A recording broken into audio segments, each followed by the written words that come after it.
Hello everyone, welcome back to my channel.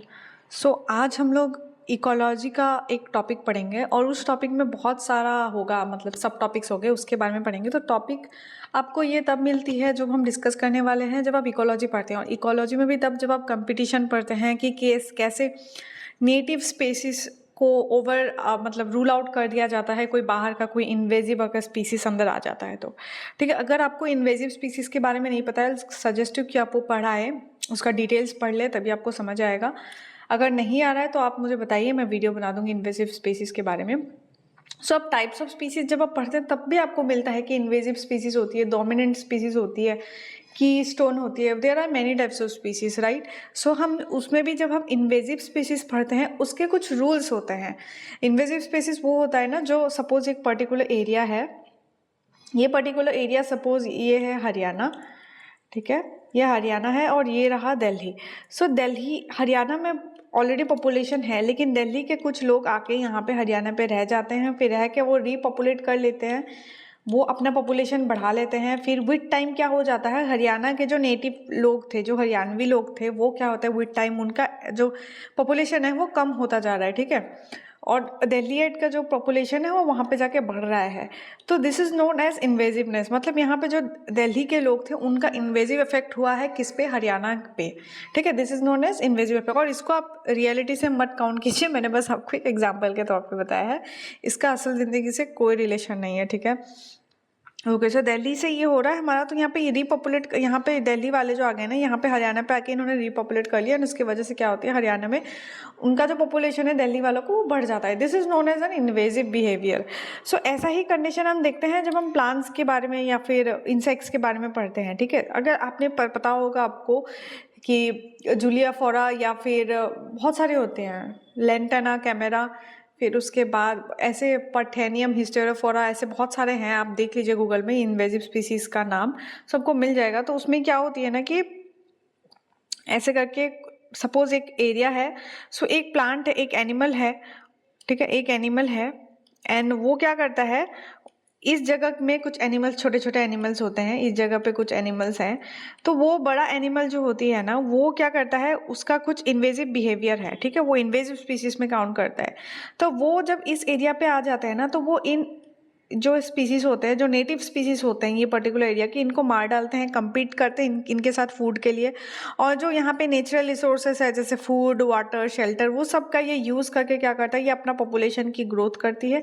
ये अकेला नहीं आता, इसके साथ 2-3 भी साथ में आ सकता है, या तो अकेले आ जाए या कोई साथ में आ जाए, लेकिन यहाँ पे उनकी पॉपुलेशन बढ़ जाती है और कम्पीट करते हैं नेटिव स्पीसीज के साथ। कंपटीशन के बाद विथ टाइम, अगर हम देखें 1 साल या 2 साल बाद, हम देखते हैं इनकी पॉपुलेशन ज़्यादा बढ़ जाती है, वो इनको ओवरपावर कर देती है, ठीक है। जो नेटिव स्पीसीज है उनका पॉपुलेशन क्या करती है, विद टाइम डिमिनिश हो जाता है।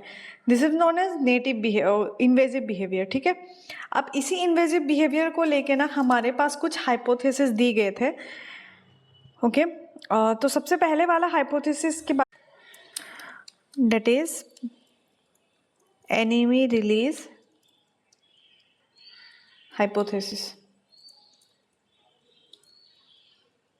ओके। ये रहा एनर्जी रिलीज, एनर्जी नहीं, एनिमी रिलीज हाइपोथेसिस। तो एनिमी रिलीज हाइपोथेसिस में क्या होता है कि जैसे कि मैंने आपको कहा कि इन्वेजिव स्पीसीज होती है, वो क्या करते हैं, वो नेटिव स्पीसीज को आके अफेक्ट करते हैं। तो इसमें आपको एक बहुत बड़ा आपको कॉन्सेप्ट इसको ध्यान देनी होगी। मैं आपको एक कहानी बताती हूँ इसमें क्या हो रहा है, तो आपको ये चीज़, अभी ये वाला ये हाइपोथेसिस थोड़ा सा कॉम्प्लिकेटेड है, बाकी आपको सारे बाकी जो भी हाइपोथेसिस मैं आपको बताने वाली हूँ वो सारे आपको ईजिली समझ आ जाएंगे। ये जो एनिमी रिलीज हाइपोथेसिस वाला कंडीशन है ना, उसमें ये कहा जाता है कि देखिए, हम अगर ये पर्टिकुलर एरिया मेरा है, ठीक है, तो मैं यहाँ पे, ये घर मेरा है, ठीक है, और ये मेरे फ्रेंड का घर है, ठीक है, या फिर मेरे फ्रेंड का कोई फ्लैट है। ये मैं अगर अपने घर पे मैं हूँ, तो यहाँ पे क्या होती है कि मेरे घर पे कुछ सपोज रिलेटिव्स है या फिर कोई भी है, या फिर कोई है मेरे घर पे जो मुझे चेक पे रखते हैं। मतलब अगर मैं अगर ज़्यादा बदमाशी करने लगूँ, या फिर मैं मतलब अपना छूट, अगर बहुत ज़्यादा फ्रीडम लेने लगूँ, मैं यहाँ ड्रिंक कर रही हूँ, पार्टीज़ कर रही हूँ, मज़े कर रही हूँ, कोई काम नहीं कर रही मैं, ठीक है, nothing productive I am doing, तो क्या होती है कि the relatives keep me on check, कि ये मुझे क्रिटिसाइज़ करते हैं। ऑब्वियसली ये एक अच्छी बात है, ये मुझे क्रिटिसाइज़ करते हैं, कहते हैं कि तुम मत क्या करो ये सब चीज़ें, तो वो मुझे इन चेक में रखते हैं, ताकि मैं ज़्यादा, मतलब मेरा जो भी है, मेरा जो भी बुरा जो बिहेवियर है वो विद टाइम वो बढ़ ना जाए, ठीक है। जो खराब चीज़ें मैं कर रही हूँ, जो भी गलत चीज़ें कर रही हूँ वो बढ़ ना जाए। सो ये मुझे वो इन चेक रखते हैं इस एरिया में। सो लेकिन after a period of time मुझे क्या हुआ, किसी कारण मुझे मौका मिला अपने फ्रेंड के फ्लैट में जाके रहने का, तो मैं अपने फ्रेंड के फ्लैट में जाके रहने लगी। सो ये मेरा फ्रेंड का फ्लैट। तो यहाँ पे क्या हो जाता है, मैं बहुत ही ज़्यादा फ्रीडम मुझे मिल जाती है, तो मैं पार्टी करने लग जाती हूँ, ड्रिंक करने लग जाती हूँ एंड बहुत कुछ, मतलब जो भी गलत चीज़ें हैं वो मैं करने लग जाती हूँ, ठीक है, अपने फ्रेंड के फ्लैट में। सो यहाँ पे क्या हो जाती है, यहाँ पे मुझे फ्रीडम मिल जाती है यहाँ, क्योंकि ये रिलेटिव जो होती है नेचुरल, जो भी मेरी एनिमी है, या फिर मैं तो एनिमी ही समझूंगी, राइट, जो मुझे रोक टोक कर रहे हो मैं उन्हें एनिमी समझूंगी, क्योंकि एज ए होल अभी तो समझदार है इंसान, अभी समझ सकते हैं क्या गलत है क्या सही है, लेकिन अगर मैं कंसिडर करूँ तो वो इस रिलेटिव्स को मैं एनिमी समझूंगी कि वो मुझसे गलत बता रहे हैं। तो वो रिलेटिव्स ऑब्वियसली वो फ्रेंड के यहाँ इलाके में सर्वाइव नहीं कर पाएंगे। उनको क्या हो जाती है, उनको लगेगा कि यार इनके घर पे तो ये खाना नहीं है, ये है कपड़े धोने का अच्छा जगह नहीं है, सुखाने का, तो they want survive here friend के फ्लैट में। लेकिन मैं यहाँ पे इजीली सर्वाइव कर पाऊंगी, जिसकी वजह से ये रिलेटिव जो होती है ना, ये मेरे घर पे ही रह जाएंगे, ये यहाँ तक नहीं पहुँच सकते, ठीक है, फ्रेंड के फ्लैट तक नहीं पहुंच सकते। तो यहाँ पे मुझे बहुत ज़्यादा फ्रीडम मिल जाएगी, मैं बहुत ज़्यादा गलत चीज़ें करने लग जाऊंगी, ठीक है। तो विद टाइम क्या हो जाता है, मैं फ्रेंड का जो फ्लैट है ना उसको बहुत ही ज़्यादा हार्म करने लग जाऊंगी वहाँ, ठीक है, वहाँ मैं पार्टी करके फ्रेंड को भी वहाँ मैं डिस्टर्ब कर दूंगी। तो विद टाइम फ्रेंड को बहुत ही ज़्यादा अपसेट हो जाएगा, वो बोलेगा यार किसको मैंने बुला लिया है, ऐसा कुछ सिचुएशन होने वाला है। फ्रेंड जो यहाँ पे ऑलरेडी रहता था वो बहुत ही ज़्यादा अपसेट होने वाला है, ठीक है, दिस इज़ द कंडीशन। अब यही चीज़ अप्लाई होती है जब हम एनिमल्स के केस पे कहते हैं, जब हम इन्वेजिव स्पीसीज के केस में कहते हैं। यहाँ आपने नाम देखा होगा एनिमी रिलीज है हाइपोथेसिस। सो इसमें क्या हुआ, मैंने यहाँ पे रिलेटिव को एनिमी कंसिडर किए थे, तो एनिमी अभी रिलीज हो गया है, मैं एनिमी को छोड़ के यहाँ पे कोई दूसरी जगह पे आ गई हूँ, that is known as enemy release hypothesis. अब इसी को आपको क्या करना है, यहाँ पे अप्लाई करना है जब आप एनिमल्स के बारे में बात करते हैं। सपोज यहाँ कोई प्लांट है, यहाँ कोई एरिया है, तो यहाँ पे क्या होती है, यहाँ पे कुछ रेड्स हैं, चूहे हैं यहाँ पे, और यहाँ पे भी कुछ चूहे हैं जो वाइल्ड है, ठीक है, वाइल्ड है। और ये वाइल्ड जो है ना वो इन्वेजिव नेचर रखते हैं, ये वाइल्ड जो चूहे हैं, ठीक है। और ये वाला जो चूहा है ये नेटिव है, इस एरिया के ये वाला चूहा नेटिव है, ठीक है। सो क्या होता है कि ये जो रैट है इसको चेक पे ना, यहाँ पे जो होती है कुछ बिल्लियाँ रख रही होती है इनको चेक पे, ठीक है, इनको बाइंड करके रखती है कुछ कैट्स। अगर रैट का पॉपुलेशन ज़्यादा बढ़ जाए तो कैट इन्हें कंज्यूम कर लेती है, जिसकी वजह से इनकी पॉपुलेशन क्या होती है, चेक में रहती है, ये ज़्यादा मतलब बढ़ती नहीं है, इनकी पॉपुलेशन की ग्रोथ नहीं होती है, मतलब एबनॉर्मल ग्रोथ नहीं होती, एक नॉर्मल नंबर ऑफ रहती है, मतलब जिससे कि एक नॉर्मल पॉपुलेशन मेंटेन हो सके, ठीक है। तो फिर कैट्स क्या करती है, अगर रैट्स का पॉपुलेशन ज़्यादा बढ़ जाए तो कैट्स इन्हें कंज्यूम करके इनको इन चेक पे रख रहे हैं, इनको अंडरग्राउंड करके रख रहे हैं। तो लेकिन यही वाइल्ड जो रैट है वो अगर यहाँ आ जाए, नेटिव रैट के कोई दूसरे एरिया पे आ जाए, तो यहाँ पे ये क्या करेंगे, ये वाइल्ड जो रैट है ना, इनको इनके पॉपुलेशन को चेक करने के लिए ये कैट्स नहीं होंगे, तो ये रैट जो होती है यहाँ पे बहुत ज़्यादा इनका पॉपुलेशन बढ़ जाएगा, ठीक है, क्योंकि ये इन्वेजिव नेचर रखते हैं। और इन्वेजिव स्पीसीज का ये एक प्रॉपर्टी होती है कि वो जो दूसरी जगह पे जाती है ना, उनका जो पॉपुलेशन होता है वो बहुत ज़्यादा ग्रोथ करने लग जाती है, वो आर सिलेक्टेड स्पीसीज होती है। सो आर सिलेक्टेड क्या है ये आपको पता होगा, अगर नहीं पता है मुझे बताइए, मैं आपको बता देती हूँ। वैसे 1 मिनट का ब्रेक लेती हूँ मैं आपको बता दूँ कि अगर आपको ये कंटेंट समझ आ रहा है, अगर सब कुछ समझ आ रहा है, तो आप चैनल को सब्सक्राइब करने को कंसिडर करें, और अगर ये वीडियो पसंद आ रही है तो आप लाइक भी कर सकते हैं। एंड क्योंकि चैनल सब्सक्राइब करने में क्या हो जाती है, मुझे बहुत ज़्यादा मोटिवेशन मिलती है, सो डैट इन फ्यूचर मैं आपके लिए ऐसे ही कंटेंट, ऐसी चीज़ें एक्सप्लेन करती रहूँ, ठीक है, क्वेश्चन सॉल्व करती रहूँ आगे। सो आप सब्सक्राइब कर सकते हैं, अगर आप अपने फ्रेंड्स को भी शेयर कर सकते हैं, और अगर आप कुछ समझ नहीं आ रही है तो आप मुझे कमेंट सेक्शन में भी बता सकते हैं, ठीक है। ओके, सो हुआ यहाँ क्या कि रेड जो वाइल्ड एनिमल था, वाइल्ड जो रेड था वो गया यहाँ पे इस एरिया पे, और यहाँ जाके उसने क्या किया, यहाँ पे नेटिव रेड को उसने परेशान करने लग जाए, और जिसकी वजह से ये वाइल्ड रेड की पॉपुलेशन होती है ना वो बढ़ गई है।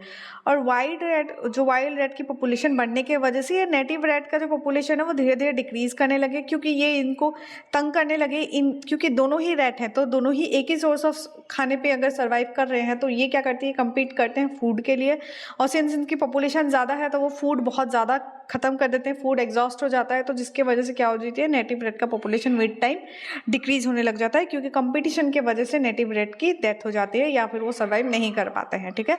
सो ये रहा हमारा एनिमी रिलीज हाइपोथेसिस। इसमें क्या कहा गया है कि जो किसी एक पर्टिकुलर एरिया में जो एनिमीज उस इन्वेजिव स्पीसीज को इन चेक पे रखते हैं, उनका पॉपुलेशन को कंट्रोल करके रखते हैं, वो जो एनिमी है वो जब वो इन्वेजिव स्पीसीज वो किसी नए जगह पे जाते हैं तो वो क्या करते हैं, वो एनिमी को रिलीज करके चले जाते हैं, वो एनिमीज उनके साथ नहीं जाता है। तो नेटिव स्पीसीज में अगर वो एनिमीज प्रेजेंट नहीं है, ठीक है, तो नेटिव स्पीसीज अगर एनिमल प्रेजेंट नहीं है तो फिर क्या होता है, वो अपना इन्वेजिव प्रॉपर्टी अच्छे से दिखा पाता है और वो अच्छे से एक एरिया पे इन्वेजिव इफेक्ट शो करता है, ठीक है। तो इकोलॉजिस्ट लोगों ना ये इसको भी उन्होंने एक टाइप ऑफ मतलब कंट्रोल मैकेनिज्म के लिए तौर पे उन्होंने यूज़ किया हुआ है। सपोज कोई प्लांट है, कोई हार्मफुल प्लांट है या फिर कोई भी प्लांट है, वो अगर मेरा इंडिजीनियस, मेरे इलाके का अगर इंडिजीनियस प्लांट्स को अगर वो हार्म कर रहा है, उनको ख़त्म कर रहा है, उनको पॉपुलेशन को ख़त्म कर रहा है, डिक्रीज कर रहा है, तो हम क्या करते हैं ये चीज़ को कंट्रोल करने के लिए, जो भी केओस ये इन्वेजिव स्पीसीज ने जो भी केओस मचा रखी है ना, इसको कम करने के लिए तो हम क्या करते हैं, इनका जो पहले पता करते हैं कि ये किस सोर्स से आया है, कौन सी जगह से आया है, वो जगह पे हम देखते हैं कि इसका एनिमी कौन था, तो हम क्या करते हैं, वो पर्टिकुलर एनिमी को उठा के हम अपनी जगह पे आके रिलीज कर देते हैं, क्योंकि एनिमी किसी कारणवश वो नहीं आ पा रहा होगा, या तो एनिमी के लिए वो एनवायरनमेंट सुइटेबल नहीं होगा, या तो एनिमी को पता नहीं होगा कि हमें इस जगह पे जाके इन्वेजिव स्पीसीज के साथ भी हमें चलना चाहिए, ऐसा नहीं पता होगा। सो एनिमी क्या करता है, वो वहीं रह जाते हैं, वो अपना इफेक्ट यहाँ पे शो नहीं कर पाते। तो हम क्या करते हैं, इकोलॉजिस्ट क्या करते हैं कि वो एनिमी को उठा के वो पर्टिकुलर जो भी दूसरा वाला इलाका था ना जहाँ पे ये नेटिव रेट्स रहते थे, वहाँ पे जाके वो हम उन एनिमी को छोड़ देते हैं, जिसके वजह से वापस से वाइल्ड रेट का जो वो है ना पॉपुलेशन, ये जो होते हैं वापस चेक में रह जाती है, वाइल्ड रेट क्या हो जाती है, कम हो जाती है इनकी पॉपुलेशन, ठीक है। ये इकोलॉजिस्ट ये वाला मेथड यूज करते हैं एक्चुअली में, ठीक है। सो ये रहा हमारा एनिमी रिलीज हाइपोथेसिस, नाम से ही पता चल रहा था। अगर आपके एमसीक्यू में ऑप्शंस में आ भी जाए, आप ये आराम से कर सकते हैं इस नाम से, अगर आपको ये थोड़ा सा भी डेफिनेशन आपको याद हो तो। ये तो पहला हो गया। अब हम बढ़ते हैं आगे। आगे वाला है superior competitor hypothesis, competitor and then hypothesis, ठीक है। ओके, सो इसमें ये बोला गया है कि जो इन्वेजिव स्पीसीज होते हैं ना, वो क्या होती है, वो नेचुरल रिसोर्स को बहुत ज़्यादा अच्छे से यूटिलाइज कर पाते हैं, वो एफिशिएंट यूजर्स होते हैं नेचुरल रिसोर्स के। और किसके कंपैरिजन में, जो नेटिव है ना उनके कंपैरिजन में। सपोज यहाँ पे सपोज फॉर एग्जांपल मैं आपको बताती हूँ, ये मेरा घर था, ठीक है, यहाँ मैं थी, फिर क्या होता है घर पे मुझे अपना जो भी है, और ये मेरा फ्रेंड का घर है। आप सोच रहे होंगे बार बार ये अपने फ्रेंड के घर पे क्यों पहुंच जाती है, बस मैं आपको समझाने के लिए बता रही हूँ, ठीक है।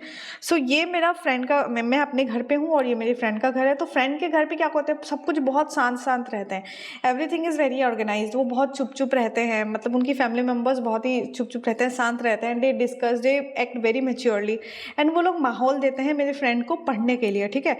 सो फ्रेंड क्या हुआ, फ्रेंड अपने घर पे तो नेटिव कंसिडर हो गया, राइट, ये नेटिव हो गया।